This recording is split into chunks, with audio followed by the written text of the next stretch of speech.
Mixing জারের মধ্যে কাঁচা আলু ও টমেটো দিয়ে যে এত সুন্দর লোভনীয় একটা রেসিপি তৈরি করা যায় তা কিন্তু ভিডিওটা কেউ না দেখলে বিশ্বাসই করবে না। এটি বানানো যেমন সহজ, খেতে কিন্তু ঠিক তেমনই সুস্বাদু হয়। ছোট থেকে বড় সকলে কিন্তু এই রেসিপিটা খেতে খুবই পছন্দ করবে। তো চলুন দেখে নেওয়া যাক আজকে আমার এই রেসিপিটি। তো ভিডিওটা শুরু থেকে শেষ পর্যন্ত দেখার জন্য আপনাদের কাছে আমার অনুরোধ রইল।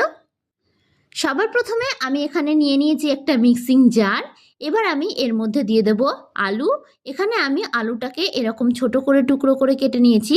এখানে কিন্তু আমি একটা মিডিয়াম সাইজের আলু নিয়ে নিয়েছি, তবে আপনারা কিন্তু চাইলে পরিমাণটা কম বেশি করে করতেই পারেন। তো নমস্কার বন্ধুরা, রনিতাস ফুড প্লেসে আবারও একবার সকল বন্ধুকে আমি স্বাগত জানাই। আমি আবারও হাজির হয়ে গেলাম আপনাদের সামনে নতুন একটি রেসিপির ভিডিও নিয়ে। এবার আমি এর মধ্যে দিয়ে দেব একটা মিডিয়াম সাইজের টুকরো করে রাখা টমেটো। আমি টমেটোগুলোকে ঠিক এরকমভাবে একটু টুকরো করে দিয়েছি। এবার আমি এর মধ্যে দিয়ে দিচ্ছি সামান্য পরিমাণে একটু জল। এবার মিক্সিং জারের ঢাকনা বন্ধ করে এটার একটা স্মুথ পেস্ট আমি তৈরি করে নেব।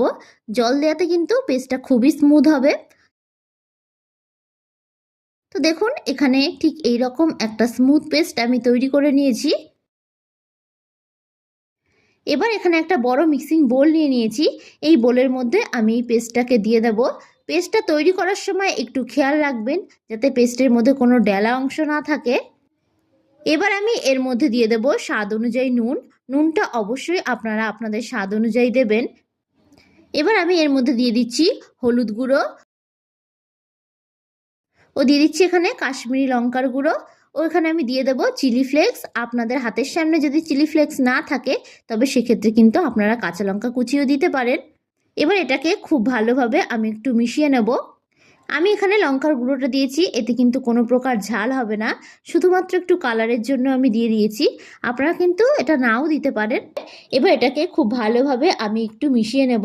এইভাবে কিন্তু খুব ভালোভাবে একটা চামচের সাহায্যে আমি মিশিয়ে নিয়েছি। এবার আমি এর মধ্যে অ্যাড করে দিচ্ছি হাফ কাপ পরিমাণে আটা।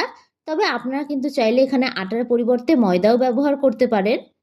এবার এই সমস্ত উপকরণগুলোকে আমি খুব ভালোভাবে একটু মিশিয়ে নেব। ভিডিওটা যদি আপনাদের কাছে ভালো লেগে থাকে তাহলে অবশ্যই একটা লাইক করবেন, আর যারা যারা আমার চ্যানেলের নতুন বন্ধু তারা অবশ্যই আমার চ্যানেলটি সাবস্ক্রাইব করে দেবেন। আমার ভিডিওর আপডেট সবার আগে পেতে পাশে থাকা বেল আইকনটা ক্লিক করতে ভুলবেন না।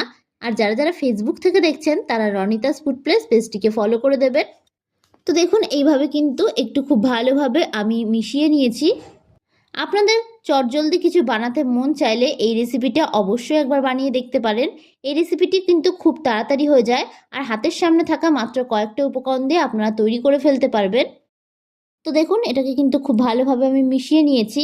এবার আমি এর মধ্যে অ্যাড করে দিচ্ছি সামান্য পরিমাণে একটু বেকিং সোডা। এটা যদি আপনাদের হাতের সামনে না থাকে তবে আপনারা নাও দিতে পারেন। বেকিং সোডা দিয়ে আমি খুব ভালোভাবে একটু মিশিয়ে নিলাম। এখানে কিন্তু কোনো প্রকার আমি জল অ্যাড করব না। তো আমি আপনাদেরকে ঘনত্বটা দেখিয়ে দিচ্ছি। তো ব্যাটারটা কিন্তু ঠিক এরকমভাবে একটু তৈরি করে নিতে হবে।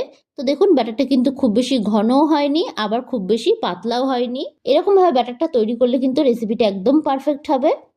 তো এটা আমার খুব ভালোভাবে গোলা হয়ে গেছে। অন্যদিকে আমি একটা আপ্পে প্যান বসিয়ে দিয়েছি। প্রথমে গ্যাসের ফ্লেমটাকে হাইয়ে রেখে আমি খুব ভালোভাবে প্যানটাকে গরম করে নেব। প্যানটা কিন্তু খুব ভালোভাবে গরম হয়ে গেছে।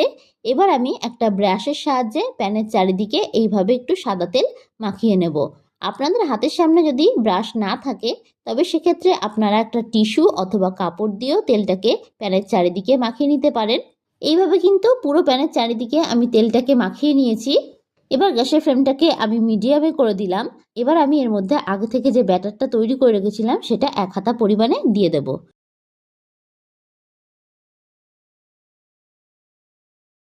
সমস্ত প্যানের মধ্যে কিন্তু আমি 1 হাতা করে ব্যাটার দিয়ে দিলাম। এই রেসিপিটা বাচ্চাদের তৈরি করে দিলে কিন্তু বাচ্চারা খুবই খুশি হয়ে যাবে। তো এবার আমি গ্যাসের ফ্লেমটাকে হাইয়ে রেখে ঢাকনা চাপা দিয়ে দেব 2 মিনিটের জন্য। 2 মিনিট পর আমি আবারও ফিরে আসলাম। এবার একটা চামচের পেছন দিয়ে আমি ঠিক এইভাবে এগুলোকে উল্টে দেব। তো দেখুন খুব সহজেই কিন্তু প্যান থেকে উঠে আসছে। এইভাবে আপনারা কাজটা করবেন তাহলে দেখবেন কাজটা খুব সহজেই হয়ে যাবে। এবার এই পিঠটাকে হওয়ার জন্য আমি আবারও ঢাকনা চাপা দিয়ে দেব 2 মিনিটের জন্য। এই অবস্থায় কিন্তু গ্যাসের ফ্লেমটাকে হাইয়েই রেখে দেবেন। তো আমি 2 মিনিট পর আবার ফিরে আসলাম। তো দেখুন খুব ভালোভাবে কিন্তু দুপিটি হয়ে গেছে। এবার একটা চামচের সাহায্যে আমি এগুলোকে তুলে নেব। ভিডিওটা ভালো লেগে থাকলে অবশ্যই একটা লাইক করে দেবেন। আর যারা যারা আমার চ্যানেলে নতুন বন্ধু তারা অবশ্যই আমার চ্যানেলটি সাবস্ক্রাইব করে দেবেন। আমার ভিডিওর আপডেট সবার আগে পেতে পাশে থাকা বেল আইকনটা ক্লিক করতে ভুলবেন না। আর যারা যারা ফেসবুক থেকে দেখছেন তারা রনিতাস ফুড প্লেস পেজটিকে ফলো করে দেবেন। তো ভিডিওটা শেষ পর্যন্ত দেখার জন্য আপনাদেরকে আমি অসংখ্য ধন্যবাদ জানাই। তো দেখুন খুব সহজে কিন্তু তৈরি হয়ে গেছে আমাদের দারুণ স্বাদের টিফিনের এই রেসিপিটি। তো দেখুন এগুলো কতটা সফট ও নরম হয়েছে। এটা আপনারা বাচ্চা অথবা বড়দের টিফিনে অনায়াসে কিন্তু তৈরি করে দিতে পারবেন। তো আজকের মতন আমি বিদায় জানালাম। আমি আবারও হাজির হব আপনাদের সামনে নতুন একটি রেসিপির ভিডিও নিয়ে। তো আশা করি আপনারা সকলে ভালো থাকবেন, সুস্থ থাকবেন। ধন্যবাদ।